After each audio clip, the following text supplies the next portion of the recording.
Hello again today. We're going to compare layers today in 3ds Max and Blender. So let's check out 3ds Max first.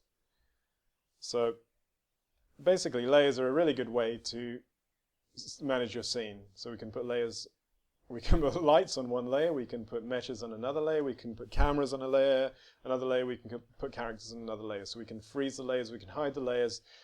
So when we're editing one layer, the other layers stay static and we don't have to move them around. So it's a really good scene management tool. In 3ds Max, we go up to here, open the Manage Layers box, it pops up. At the moment, all the objects are on the default layer, because we haven't added any more. So I'm going to select this group of objects here, which is the lamp, okay, and I'm going to deselect it, and I'm going to bring this up, which gives you more options, but we're not going to go too much into that. Then I'm going to go to create new layer, okay? So I'm going to call it Street, S-T-R-E-T. Yep. At the moment, this has nothing on it. So again, I'm going to select the lamppost, and then I'm going to go here, and we can see all the objects selected because it's a group. So all I do is I left-click, and then I drag it. Street's gone down there now, that layer. So I drag it to this layer, right? So now all the stuff on this lamp is on this street layer, yeah? So we can hide it, yeah? We can freeze it. We can make sure it's not going to render. We can do loads of other stuff with it in 3D Studio Max, yeah? A good example of when it's frozen, we can still see it while we're editing other layers, but we're not going to move it around when we select the border. Okay, so that's basically 3D Studio Max, 3ds Max. Blender, the very basic layer system is here. So we've got these little boxes, and we can click on the layers. We can't really name them. And then we can move them to another layer. So this one can be moved here, like so. So now it's gone to there, okay? So let's move it back. So let's move, so it's gone to this layer where everything is, and let's move it to this layer. So it's disappeared, and now it's on this layer.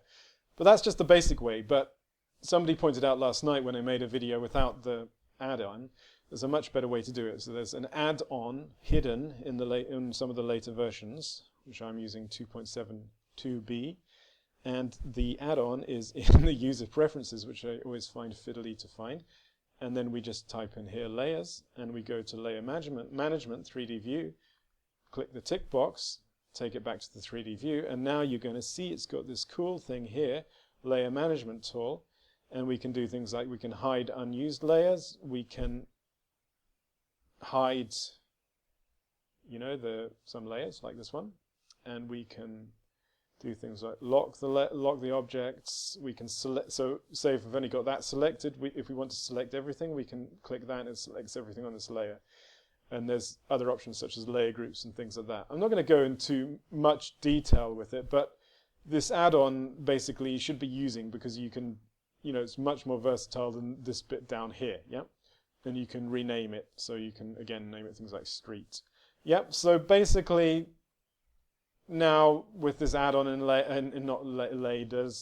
Blender, it's making the layers begin to become more versatile and user-friendly than this old system here, and it's a bit more like 3ds Max. So 3ds Max kind of wins the day because it's got a lot more features with the layers, but Blender's getting there, especially with this add-on. All right, okay, so thanks very much for watching this. I had to do this take quite a few times because I kept messing things up for some reason. But check out my site, www.jamesabelart.com, for more tutorials and my own artwork. And also check out my YouTube channel here for loads of free stuff. Okay, hope to speak to you soon. Thanks a lot for watching. Bye.